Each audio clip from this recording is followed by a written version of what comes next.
ILACast, o podcast do Instituto Líderes do Amanhã. Porque ideias e somente ideias podem iluminar a escuridão.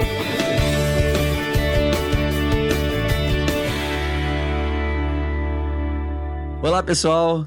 Estamos aqui para mais um ILACast, o podcast do Instituto Líderes do Amanhã. E hoje vamos falar um pouquinho sobre a obra A Lei, escrita pelo francês Frédéric Bastiat lá em 1850. Eu sou Rodrigo Bachur, associado 3 do Instituto, e tive a honra de apresentar esse livro com os grandes amigos Ciro, Henrique e Giovana. Hoje estamos aqui com Ciro e Henrique, e eu gostaria que cada um se apresentasse, por gentileza. Tudo bem, pessoal? Boa noite Rodrigo, boa noite Ciro. Eu sou o Henrique Daci, associado trainee do Instituto, e como primeira missão aí como trainee já tivemos essa grande missão para poder apresentar o livro do Bastiat, né, A Lei. E a gente vai falar um pouquinho sobre ele aqui hoje com o Ciro. Boa noite, Henrique, boa noite, Rodrigo. Meu nome é Ciro, né, como o pessoal já deu uma breve introdução, a gente vai falar hoje sobre o livro A Lei. Eu também sou associado trainee, e para mim foi um privilégio poder começar já os trabalhos no Líderes falando desse livro, porque eu gostei muito dele. Então vamos direto ao ponto. Como o próprio nome já diz, o livro fala da lei. E o que é a lei para Bastiat, pessoal? É muito simples, ele é bastante direto, bastante claro. Para ele, a lei serve para proteger personalidade, liberdade e propriedade. Direitos esses que são anteriores e superiores a qualquer tipo de lei. Para ele, se o Estado focar nisso, que no fim do dia é garantir a segurança de todos e deixar que o mercado faça o resto, que os cidadãos façam o resto, teremos um Estado mais enxuto, menos custoso e mais eficiente. Então, até trouxe aqui uma conclusão da definição dele, que para ele a lei é a organização coletiva do direito individual de legítima defesa. É fantástico essa frase dele, eu gostei muito. E aí, a gente até foi para a rua, né, conversar com a população para ver o que as pessoas entendem, o que significa lei para a população. E ninguém chegou perto do que o Bastiat trouxe. Todo mundo veio com diversos direitos, diversas obrigações que deviam ser concedidas. Foi assim, muito interessante, né, nessas entrevistas que a Giovana fez lá na época, porque acho que são duas percepções que ficaram muito fortes assim, para a gente, o pessoal que viu a apresentação deve lembrar. Primeiro, que as pessoas acham que as leis não funcionam direito, né? Que as coisas não estão acontecendo como deveriam ser. E segundo, que as leis servem o outro e não a si próprias. Elas não as protegem de nada, mas sim talvez garantem direitos de um terceiro. Então acho que até deixa o Henrique comentar que ele, o advogado, vai poder falar melhor aí. Cara, pra mim foi muito interessante. Pra mim foi um dos pontos altos, tirando o show do milhão, o show do Cirão, mas um dos pontos altos da nossa apresentação foi realmente quando a gente foi pras ruas ouvir das pessoas, daquelas que deveriam ser os beneficiários da lei, de quem a lei deveria proteger, e que na verdade essas próprias pessoas entendem que a lei deve ser utilizada para expropriar, deve ser utilizada para proteger direitos tirados de outro ou que o Estado os dá. E é estranho, assim, talvez Bastiat nunca se fizesse tão necessário no Brasil como ele faz atualmente, porque é uma total deturpação do que ele falou, né? Você tem, como você bem definiu aí, ele trata a lei, por isso que o livro é um livro até pequeno. A lei deveria ser simples, ela deveria proteger liberdade, propriedade, personalidade. Mas, na verdade, as pessoas que nós ouvimos, nenhum deles falou isso. Quando não, as pessoas falavam bem assim, pra que lei? No Brasil não tem lei. Então você tem dois problemas aí. Um, que as pessoas deturpam, né? Já estão acostumadas com essa nova roupagem da lei aplicada aqui no Brasil. E a segunda é que elas não se sentem protegidas pela lei. Teve até, você comentou disso para que serve a lei. Eu lembro muito de uma senhora, assim, que a Giovana entrevistou, que eu acho que ela foi a mais dura, assim, quando respondeu, que ela falou que a lei serve para eles, né, isso é muito forte, porque eu acredito que seja a percepção da maioria, que a lei, na verdade, ela não nos protege de nada, nos atrapalha e talvez está protegendo os outros. Isso independente do que você faça, de qual, né, parte da sociedade você esteja, todo mundo tem essa percepção. E eu achei, assim, a parte nessas entrevistas na rua mais legal foi a dessa senhora, que eu não lembro o nome, mas ela falou isso, a lei serve para eles. Eles, que ela quis dizer, muito provavelmente é eles que fazem as leis. Isso aí. O pior de tudo é isso, não somos nós que somos beneficiários dela. Henrique, você abordou muito bem fazendo esse comparativo aí do que serve a lei e como ela é pervertida. Fala um pouquinho pra gente, um pouquinho mais sobre isso. Então, Rodrigo, eu tentei trazer na minha apresentação lá o que o Bashar, naquela época, já falava sobre a perversão da lei, né? Que ele fala o que deveria ser a lei, só que ele mesmo já fala, olha, mas a lei foi convertida. Perdão, quem dera foi convertida. Ela foi pervertida. Aham. Ela foi pervertida por interesses outros, que não os de proteção da liberdade, propriedade e da personalidade. E aí ele cita dois motivos. Um seria a ambição estúpida e a falsa filantropia.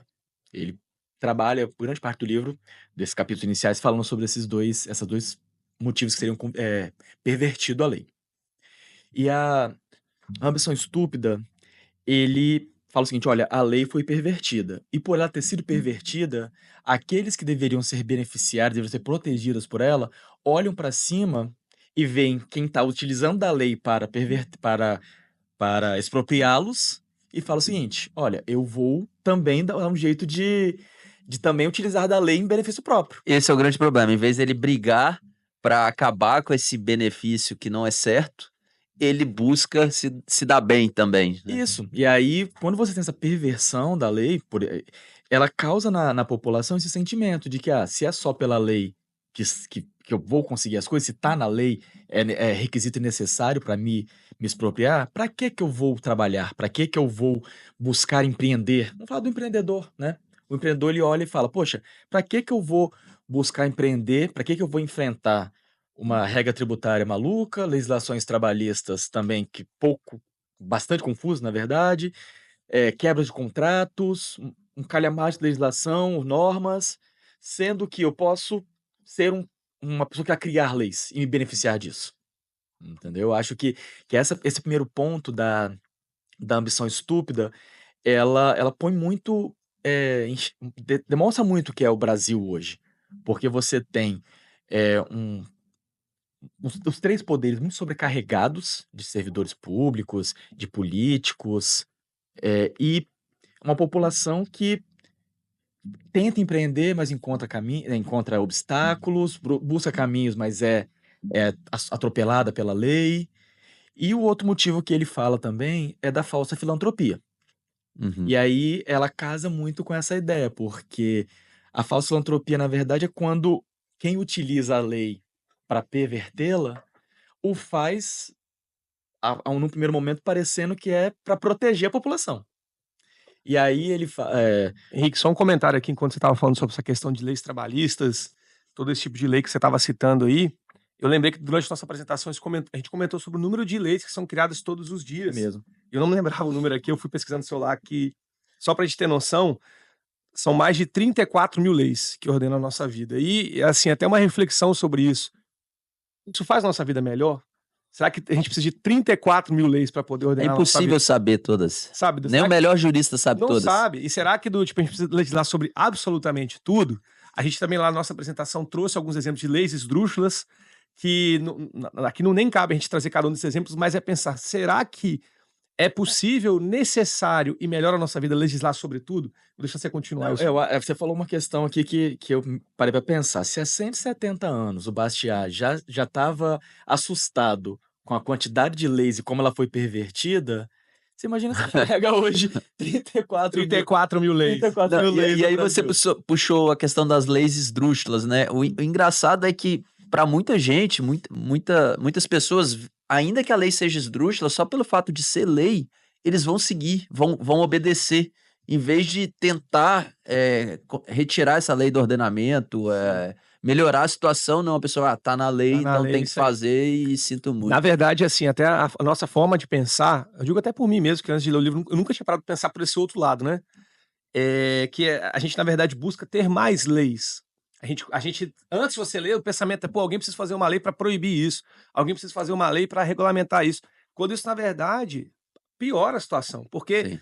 eu acho que o grande ponto dessa nossa discussão e que a lei traz e que esse exemplo dos 30 mil leis que existem no Brasil mostra o seguinte: é impossível, cara, você legislar sobre tudo. Então talvez tenha coisa que melhor que se tivesse uma lei básica, geral, do que sobre cada caso. Eu não vou falar de nenhum específico meu, nem dos meninos, mas eu tenho certeza que quem tá vendo aqui a gente consegue pensar alguma coisa do seu trabalho que seria muito mais fácil se fosse menos regulamentado. Meio Com que por aí. certeza. E aí o outro fundamento que ele utiliza, né, que seria o motivo que levou a essa deturpação da lei, é como eu tinha falado, a falsa filantropia.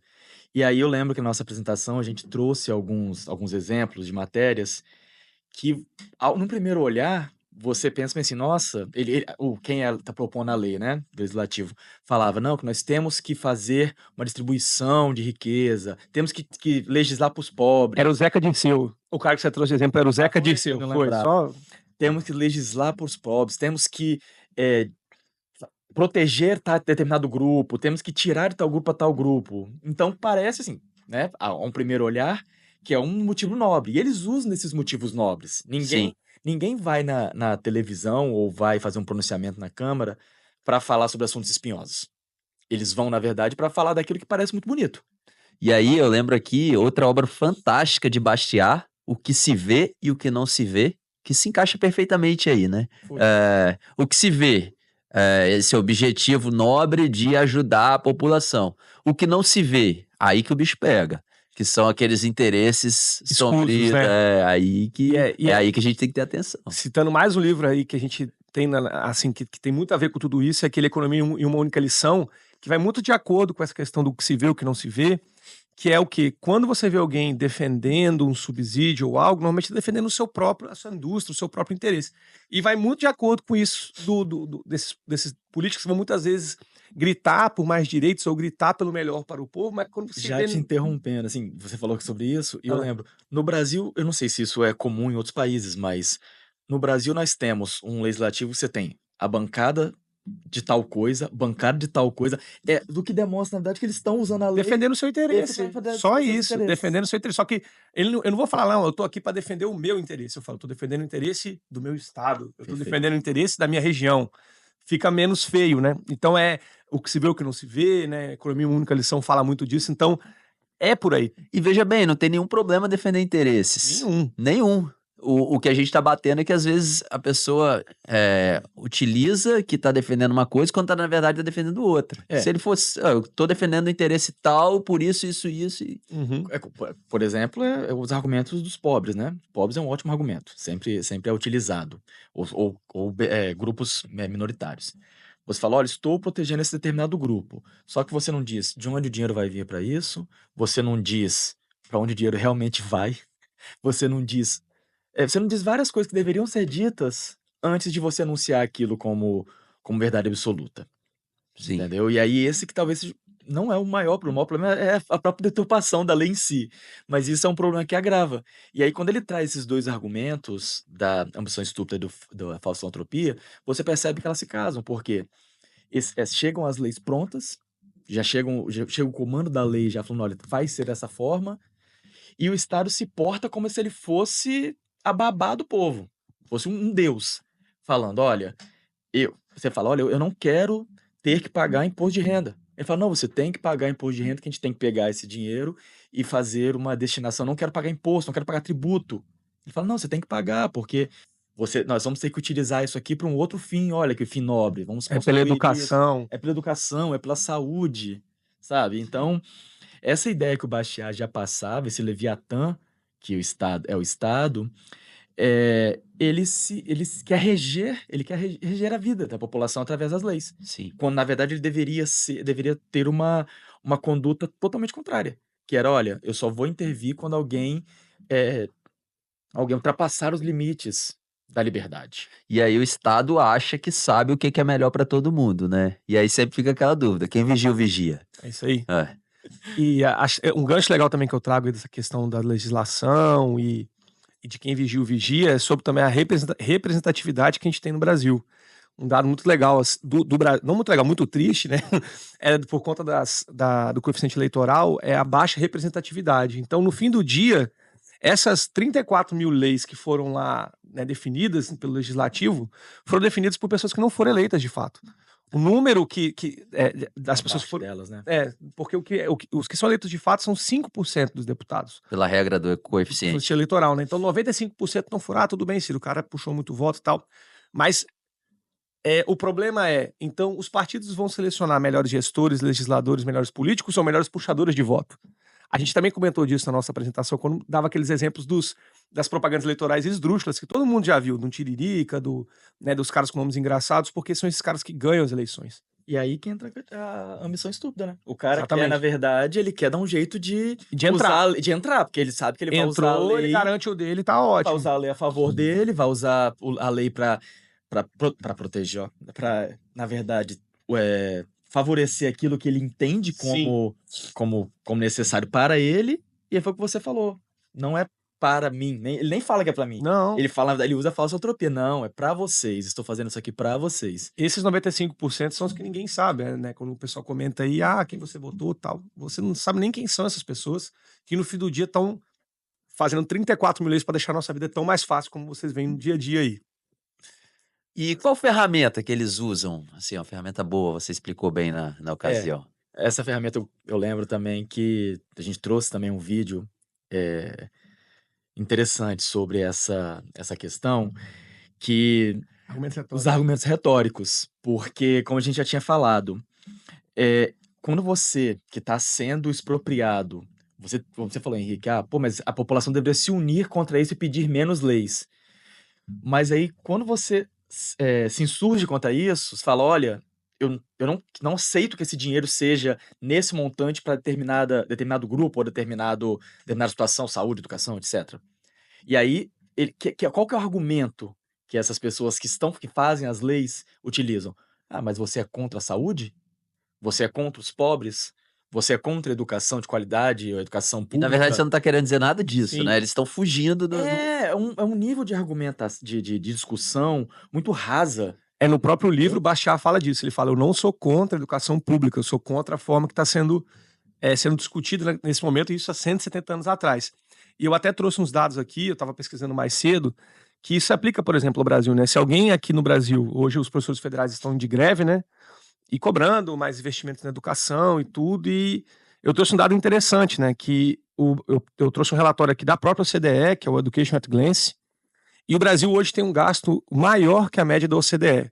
Quer dizer, eu não estou comparando o Brasil com paizinhos, não. Com os países, né? Vamos dizer, os que têm renda per capita, às vezes, muito mais alta que a nossa, gastam proporcionalmente menos que a gente. E os nossos resultados no PISA, por exemplo, são horríveis. Educação superior também, do tipo, nós não temos algumas ilhas de excelência no Brasil, mas a regra é que não é muito bom. Então, assim, muitas vezes as críticas que são feitas a determinada coisa não é aquilo existir, mas é como que está acontecendo. Então, dentro dessa questão da retórica, o cara, ele fala, eu quero mais investimento na educação porque isso é mais bonito do que falar, eu quero que meu salário aumente. E isso é a questão retórica, né? Porque o salário já é muita... No Brasil, a realidade muitas vezes de um professor de federal, e nada contra eles, é um pessoal que está dentro dos privilegiados, assim, do pessoal talvez no topo da pirâmide, dos 5, 10% que mais ganham, mas, de novo, se ele faz greve falando, eu quero salário maior, eu quero ganhar mais, fica feio. Então, usa argumento retórico, é pela educação. E a gente sabe que não é tão por aí. Por falar em topo de pirâmide, recentemente nós tivemos aí a PEC do quinquênio. Sim. É um exemplo claro disso. Porque quem já é uma casta já do funcionário público, do funcionalismo público, que ganha valores e salários já muito acima do próprio funcionário público, que é o Poder Judiciário, está querendo agora que seja aprovado um aumento automático a cada 5 anos. Sim. E aí você não liga isso à meritocracia, você não liga isso a atingimento de metas, você liga apenas a lei está determinando que seja pago, então tem que pagar. Direito adquirido. É direito adquirido. Então é isso que você vai criando. Você vai Depois que der, já é. Você vai Acabou. criando vários direitos adquiridos, por quê? E sempre o argumento é o mesmo, tá na lei. E aí a gente volta nessa ideia que, coitado, Bastiat, se ele estivesse vivo hoje, ele estaria assombrado, porque hoje o argumento que as pessoas usam para poder falar que tal direito lhe é devido isso tá na lei. E tudo tem se tornado isso no Brasil. Aqui no Brasil você tem o argumento, isso tá na lei. Você tem no Brasil, lei que não pega. Lei que não pega. Você tem vários tipos de lei que é totalmente a deturpação daquilo que ele falou há 170 anos, que já estava deturpado. E esse livro, por isso que eu comecei falando que ele nunca se fez tão necessário. Porque com o legislativo fraco e cada vez mais inchado, um executivo, os poderes em si, né, o Estado em si mais inchado e produzindo cada vez mais leis, 34 mil, como o Ciro falou, o que na verdade você tem lei para tudo. Lei para tudo mesmo. E eficiência baixa, né? Porque eu trouxe esse dado da educação, pegando o gancho do judiciário que o Henrique trouxe, eu também estou com um dado aqui, que é do Tesouro Nacional, reportagem da CNN, eu tô com o celular Ciro veio cheio dos dados. Tá cheio de cheio dados, de eu gosto de dados, gosto de dados. O Brasil tem o judiciário mais caro do mundo, proporcional ao PIB, né? E do tipo, isso não reflete numa sensação de maior segurança jurídica. O contrário, eu acho que talvez nós somos referência em insegurança jurídica. Então, de novo, naquela questão da retórica e tudo, e que o Bachat cita, o Henrique trouxe aqui pra gente, ninguém aqui é contra a justiça. Nós somos a favor da justiça pública, que, né, que funcione. A gente é contra esse tipo de completa distorção que tem acontecido. Uma lei que dá o direito do quinquênio vai aumentar esse problema e reduzir justiça. Então é bem por aí, O sabe? Rodrigo, acho que foi o Rodrigo que apresentou essa parte da expropriação legal, né? Acho que foi você que falou sobre isso. Existem dois tipos de expropriação. Essa questão, para mim esse termo ele é muito, muito importante, assim, porque você fala expropriação legal.